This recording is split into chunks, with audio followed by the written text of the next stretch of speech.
All right, guys, let's talk about the maintenance for the Patriot and the Bull. It's going to be the same. I know it's going to be hard to believe, but it's pretty simple. Every time you go to use the Patriot or the Bull, you're going to put about 2 seconds squirt of WD-40 in the air inlet. I like to pull that trigger to open up that cavity.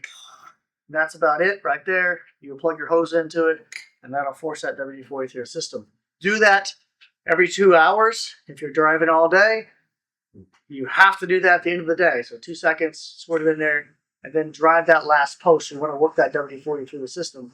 So don't squirt the WD-40 and put it in the trailer right away. If you can remember, squirt the WD-40 and then drive the last post with it, then put it away. Avoid dry fire. I've seen guys take the WD-40, they forget all the posts are drove, and then they squirt the WD-40 in there, and all the posts are drove. So they squirt it in there, and they know they got to rip through the system, and they pull the trigger.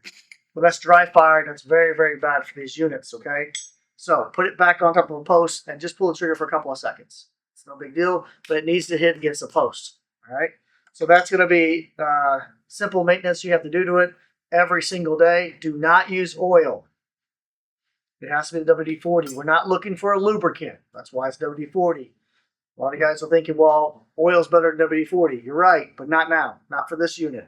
We don't want any oil in this unit. This uses the moisture in the airlines to decrease heat, right? And that's where our friction comes from. So, or where our wear and tear comes from. So we use that water.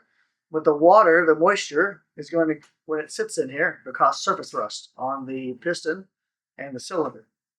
And that surface rust will cause this thing not to fire next time you go use it. So all we're trying to do is use water displacement, WD-40, to keep that water from staying in there, get that cleaned out so we don't have a surface rust in there. So do not use oil. If you use oil through the system, then dirt and buildup will happen in there, and then the piston will get stuck in the cylinder.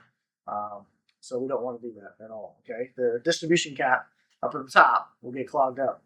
The other thing we have done is all of our units now have this swivel 90-degree fitting, and that's because we were experiencing people, this fitting was straight down, and when people would set this on the ground, they would get dirt in that orifice right here. That dirt would go through the system and get stuck up in that distribution cap, and that would cause the unit not to fire. So this 90-degree swivel, now they can sit on the ground and the dirt won't go inside there. It also swivels around, so it should help you get that hose out of your way when you're driving. So all of our units come with this now. If you have one of the original units, you can purchase this on our website. This is pretty easy to install at the bottom of the driver to add to your existing driver if you have one. Now, these are the strikers. So there's a piston and a cylinder that rolls up and down. That hits the striker. The striker is what hits your drive caps. So we have drive caps, and the striker hit those. You'll notice that there's actually a point on the striker, and there's a point on the drive cap. They're made to hit right there, point to point. That gives us our maximum energy, right? We don't want to be flat to flat.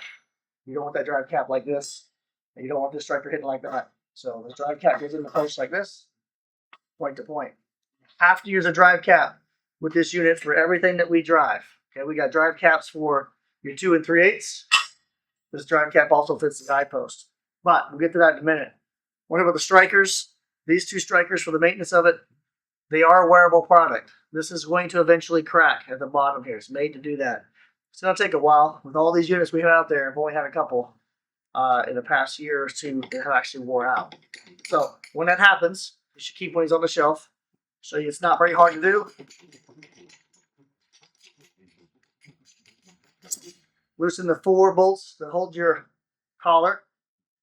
When you pull that collar off, then this will spin. Spin down. Spin it all the way down to the bottom.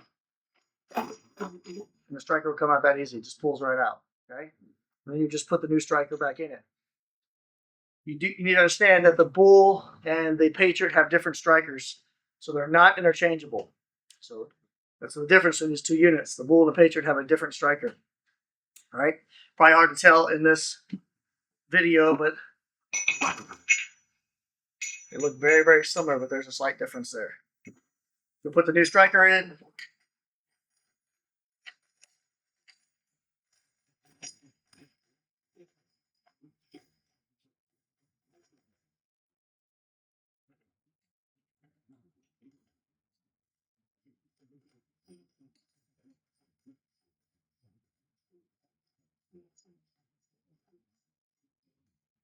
That's it. There's nothing. You don't need a bolt in here. You don't need to worry about super tightening that up at all. This is going to go in there and hold this from coming down. That's why this is important for this to be pushed all the way up in there like that. The top of this collar should be touching this piece here, the keeper, and the retainer nut. They should be touching there. And then tighten these four down, and that keeps the whole system together. All right. But that's it for maintenance. It's that simple.